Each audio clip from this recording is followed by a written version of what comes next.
Counting Otis, best day ever! Welcome to Bat Otis! Best day ever! 1, 2, 3!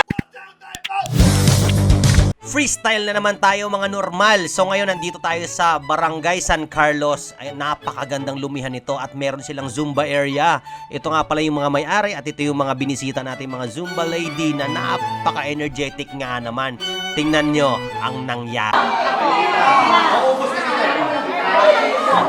So ngayon mga normal, binigyan tayo ng lomi dito ng may-ari ng ano. Tanungin natin yung may-ari, anong pangalan ng...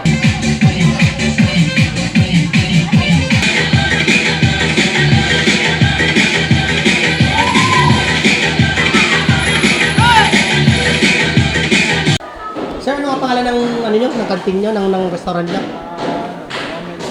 Ha? Romel's Lomi House.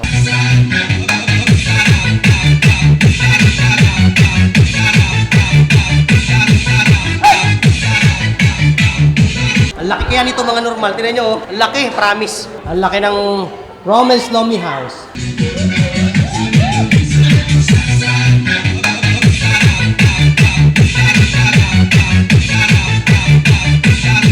So ngayon, titikman natin ang kanilang lomi. Masarap to pag may toyo. Kita may toyo na ako. Okay na ho, meron na ho. Ito na lang, wala namang laman eh. Wala namang gamit to, no? Sige, meron mo lahat. It's yours. O, sinong Bisaya daw dito? Sobrang nakaka-enjoy talaga makasama ang mga Lady Rocks. At food trip din talaga sila dito sa Romel's Lumihan. Napakasarap na at napakamura pa. O, di ba? Ayan sila, oh. Mga ang iba diyan mga senior na pero talagang mini-maintain nila ang kanilang healthy living. Okay. 'Di ba? Bye-bye. And itong next na nangyari. So ngayon mga normal. Ito tayo ng De La Salle University ngayon. Today, papahangin muna tayo. Si Manong naghahangin siya. Imagine mo pag nakalimang daan siya na sasakyan, sobra 500 dumadaan dito araw-araw. Pwede pala siya kumita ng 20,000. 32-44. Tingnan mo kung ilan. 32 sa may kargado, 44 kasi may mga dala kami. Kasi Manong. Nakakailan sasakyan ka sa araw, Manong? Minsan. Tingin mo. 200, sir. 200? Gusto nga, tagbibenta yun. Magkano yun, no? So, yan ang racket ni Manong. Bukod pa yan sa salary niya. Siyempre, galante ng mga Pilipino ngayon, kada isang sasakyan, 20 din. So si Manong nakakaano siya, nakaka 200. Pinakamababa na yung Manong o umaabot minsan ng 200 o sobra pa? Minsan? Minsan, sobra, sir. Sobra? Isang guide. Eh kung tagbe-20, 8,000 yun Manong, bukod sa sahod mo. Pag ganyan-ganyan lang, no? Wala kasing bayad to, sir. O ha? Walang bayad. Wala, tip lang, bali mo, di ba? Kahit paano eh. Laking bagay kaya sa amin mga driver yan, o. Yeah, sige. Ay si Manong, napakasipag. Salamat Manong. 32 times, 20 pesos times ano na lang, 208,000 din yun. Bukod sa sahod niya, o, di ba? Ang galing. Simple math.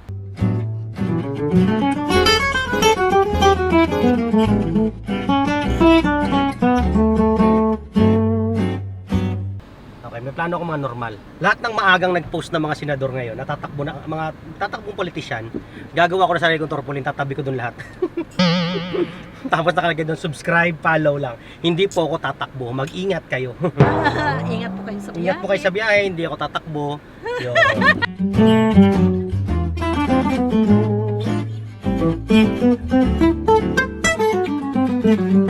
Isa brother, yung kasama namin nakaraan, no?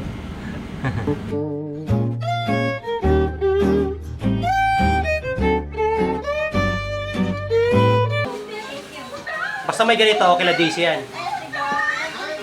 Pag dito sa bahay tayo na nila Daisy, nila Baba, lagi mo i-rate ay ang rep nila. Tinan mo rep nila, laging puno. Tinan mo, oh. May puno, oh. Pusang gala, oh. Nicole! So, dito nga kami kila Nicole ngayon na masyal. At sinamahan ako ni Nicole mamili dito sa may tindahan. Yun nga lang, merong hindi inaasang pangyayari. For the vlog. For the vlog. Lagi ko sa tayo, oh. Wala ba yan? Hindi ko napansin eh. Yung pala nasagi ni Nicole ang garapon at ito nangyari. For the vlog daw ni Nicole na laglag yung ano. Magkano yung tayo? Bayad ka patuloy na ba? At pengin for.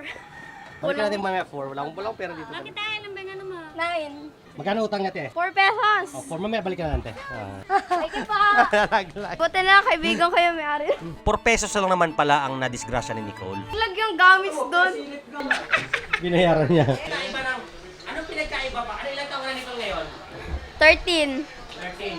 Okay, sabi mo sa papa ko, paano pinagkaiba ng 13 years old noong unang panahon at 13 years old ngayong panahon? Ang layo. Ang layo. Siyempre may konting kulitan. At siyempre konting tawanan din. Mama, wala namang pera. Sa akin pa rin Sa tingin mo ba, anong kailangan matutunan ng isang 13 years old? Pero 13 years old, anong mga dapat tutunan? Sa bahay, sa loob ng bahay muna. Una-una, kailangan malinis sa bahay. Nakatingin kay Nicole.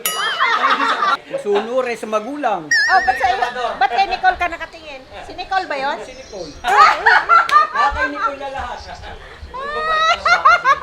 Ba't ba ako lagi?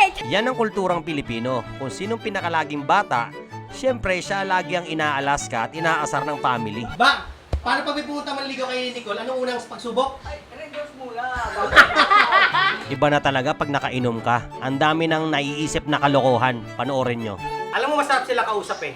Hindi sila katulad ni Alice Guo. Pag in-interview, hindi ko po maalala, Your Honor. Christian, sinong teacher mo nung ikaw elementary? Hindi ko maalala, Your Honor. Hindi daw rin naman ako kung saan siya nag-aral.